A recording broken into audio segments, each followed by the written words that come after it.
If you are the world #1, what do you expect from the planet's largest sports brand? A distinctive jersey? Signature match shoes? A globally sought-after fashion collection?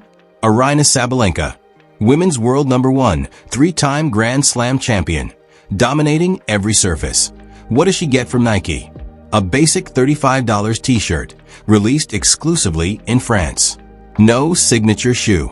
No personalized designs for Grand Slams. Not a single product line substantial enough to be called fitting. Meanwhile, Coco Gauff, ranking below Sabalenka, with New Balance, is forging a fashion revolution in tennis. Signature shoes selling out, lifestyle collections wiped clean in 24 hours, collaborations with Miu becoming a global sport fashion icon. Hold on, you heard that right. Sabalenka is competing at peak performance, leading the WTA, commanding millions of global followers, and still has to wear generic dress patterns that anyone can order on the website. While Gauff, though younger and with fewer titles, is meticulously catered to in every detail, from the CG2 shoe with premium materials designed for power and grace, to a media campaign reaching the world of high fashion. The fault isn't with Sabalenka. The fault lies with a brand that fell asleep at the peak. A brand that once elevated Serena Williams into an icon, but is now letting another superstar slip away right before their eyes. The truth at minute 14 will make you disbelieve your eyes. Nike might lose Sabalenka and lose the historic opportunity to redefine the image of the modern female athlete. And if you find this story too ridiculous to ignore, click subscribe to Pro Tennis 360, where every week we expose the stories behind the court, where brands, performance, and fame collide. Different starting points, but both aiming for the top. In 2018, when Coco Gauff was just 14, New Balance signed her, an unknown player who had never played a Grand Slam. That wasn't a safe decision, but it was vision. 6 years later, Gauff is not just a US Open and Roland Garros champion. She is a mobile brand. And Aryna Sabalenka? She joined Nike in 2017. At that time, Sabalenka was already a rising talent from Belarus, possessing an aggressive playstyle, an unmistakable court personality, and a clear future to explode. The problem is, Nike saw it but didn't invest. The difference in how these two brands nurture young talent is where things began to diverge. New Balance put Gauff at the center of their media early on. She was featured in fashion photo shoots, appeared in multi-platform campaigns, and most importantly, her individual style was shaped through product design. In 2022, the Coco CG1 launched, her first career signature tennis shoe, and the first signature for a female tennis player in many years. Meanwhile, Sabalenka, who won her first Grand Slam in early 2023, still had no product named after her, apart from a few player-exclusive shoes for competition use only, not sold to the public. One brand saw the fire when it was just a spark. The other brand watched a huge blaze and still acted unprepared. We often think that performance is the prerequisite for respect and investment. But the story between Gauff and Sabalenka shows performance doesn't dictate everything. The brand ecosystem, who invests in you, who believes in you, who positions you in the market, is what distinguishes between a good tennis player and a global sports star. This is not just a tennis story. This is a lesson in marketing, in how sports brands shape the image of the successful woman, and in how a decision made in 2018 is changing the entire future of the WTA. When investment becomes a strategic weapon, Gauff doesn't just have signature match shoes. She has an entire product universe named after her. After CG1 came CG2, a unique mid-cut design, a carbon fiber plate for speed, the phrase power and grace on the tongue, not a coincidence. That's how the brand tells a story. Coco is not just powerful, she is also elegant. Not just a player, but a new generation feminist icon. And then New Balance released the Coco Del Rey, a $100 lifestyle shoe line for mainstream fans. Following that was the handshake with Miu, Prada's subsidiary brand. Gauff stepped from the court to the fashion runway without losing any of her athletic identity. Meanwhile, what did Nike do with Sabalenka? A black t-shirt with a celebration graphic, limited sales in France. A model everyone watches, Aryna, released with Tagath XR, priced at $50, no promotional campaign. That's it. At the same time, Coco was honored as Style Influencer of the Year. Sabalenka, the world #1, had no personalized product line whatsoever. Do you see the paradox? Sabalenka might not be the easiest person to work with. She is strong-willed, intense, sometimes too direct. But that is the role model of the new era. Today's consumers don't want please everyone images. They want authenticity. They want personality. And Sabalenka has plenty. It's just that her brand is lacking. Do you think if Sabalenka signed with another brand like Asics or Puma, the story would be different? Comment if you ever thought that. The unequal matchup in the marketplace. August 2025. US Open. Two top players, Coco Gauff and Aryna Sabalenka, facing off. But before the ball was struck, the cameras captured an unexpected detail, a close-up on the shoes. On one side was the CG2, Gauff's signature shoe, white and blue, prominent, personalized. On the other side was a pair of Nike Vapor 12, a mainstream shoe model, available to anyone. No personal logo. No distinct graphics. No personality. One side is an icon built, invested in, and promoted. The other side is a star being neglected. The interesting thing is, Sabalenka has her own colorway, the Tiger Edition, but Nike only released it internally. Fans couldn't buy it. Fans pleaded on social media, but nothing happened. Nike had the product, the market, the demand, but failed to act. The issue here is not talent. Sabalenka is not lacking in achievement.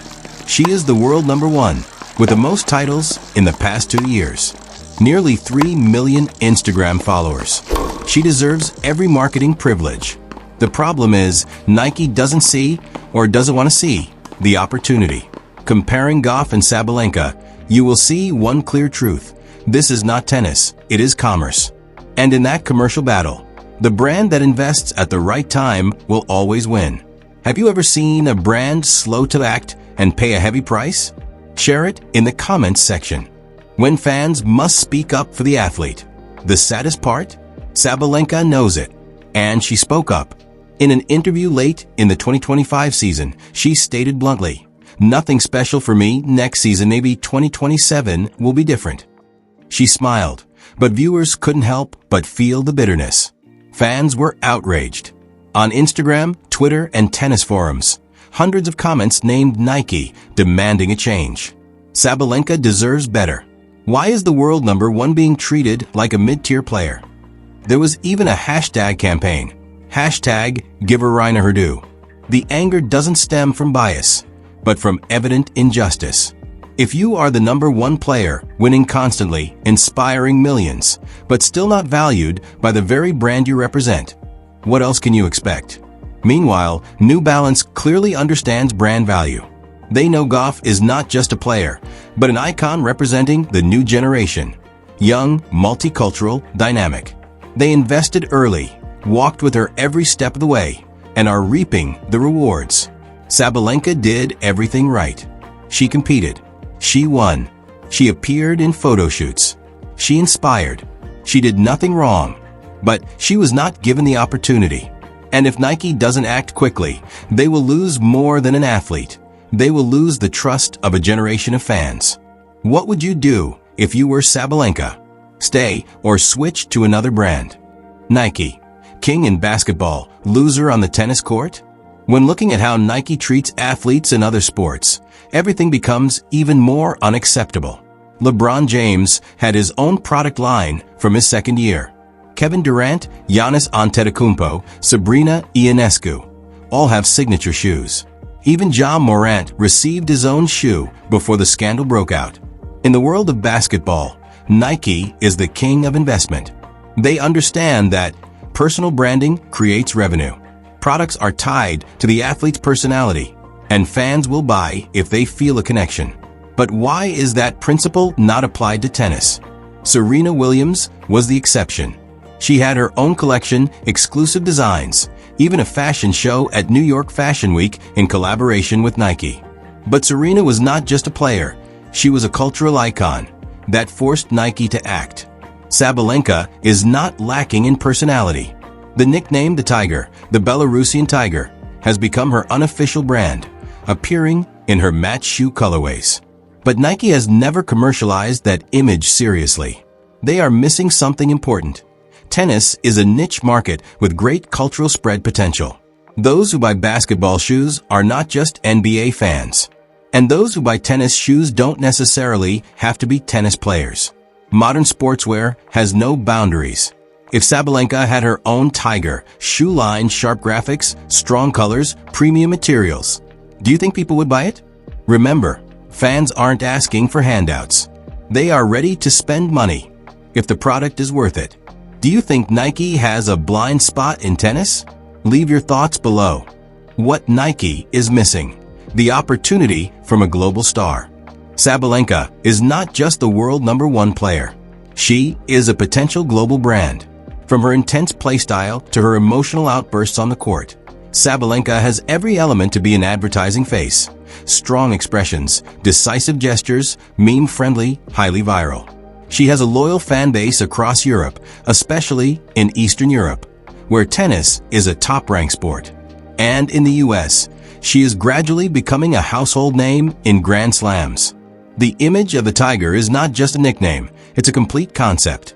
Powerful, independent, unpredictable. A smart brand could turn it into a global campaign. Unleash your inner Tiger. With Sabalenka as a symbol of a woman pushing boundaries. But right now, Nike is only selling t-shirts. No campaigns. No long-term media content.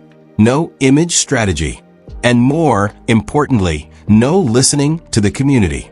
When fans have written thousands of comments, tagged Nike hundreds of times, but still no action from the brand, that is no longer an oversight, it is contempt. Fans are not just buyers. They are media. They create waves.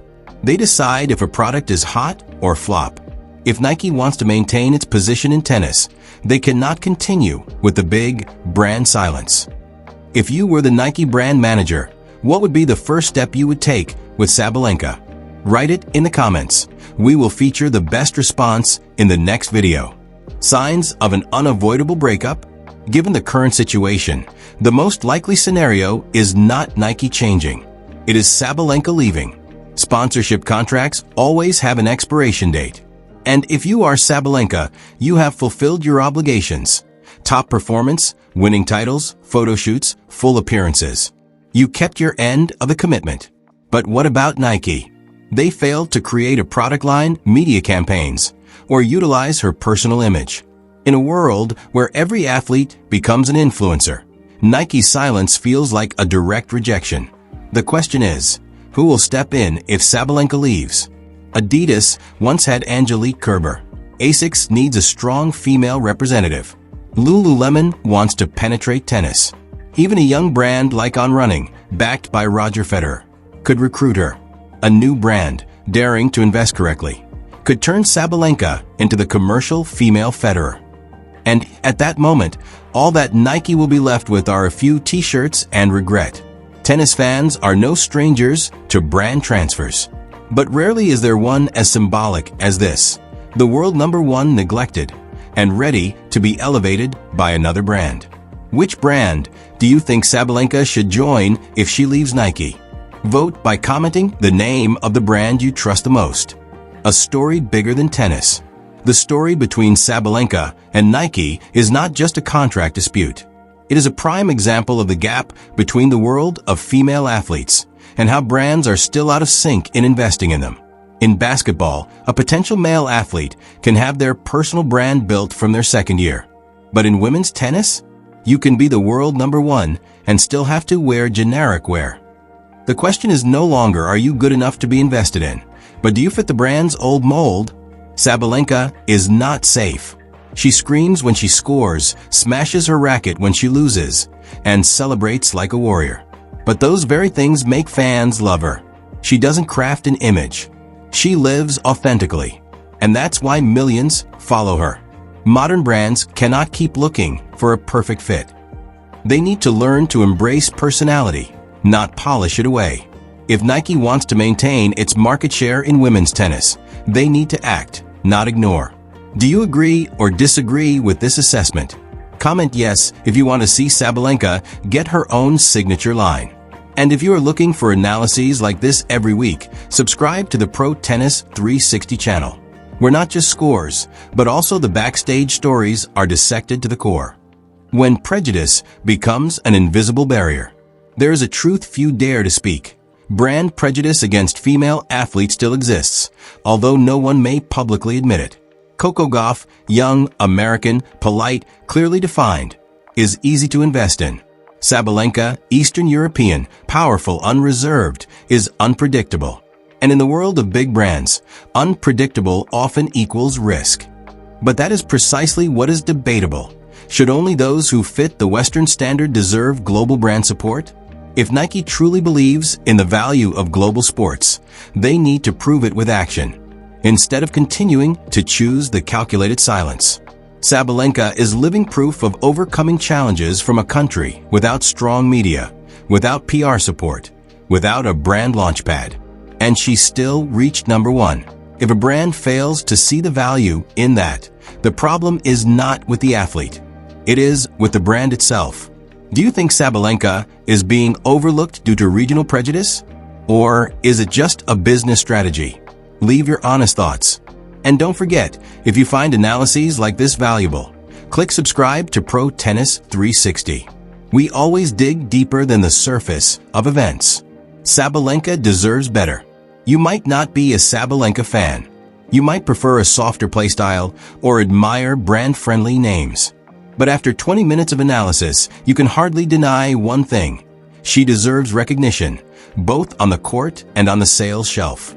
Sabalenka is not asking for privilege. She is asking for fairness. And when a world-leading athlete is treated like an unknown, that is not just a commercial mistake. It is a failure to recognize human value. Nike still has time. They can do the right thing. They can create a hit with the Tiger Edition product line. They can turn Sabalenka into a global image, as they once did with Serena. But if they continue to remain silent, a breakup is inevitable. And when that day comes, it won't just be Sabalenka leaving. A generation of fans will also follow her towards a brand that dared to believe first. What are your thoughts on this truth? Should Sabalenka wait for Nike or create a new path for herself? Leave a comment, and don't forget to subscribe to Pro Tennis 360, where you will always see the hidden angles that the media has never revealed.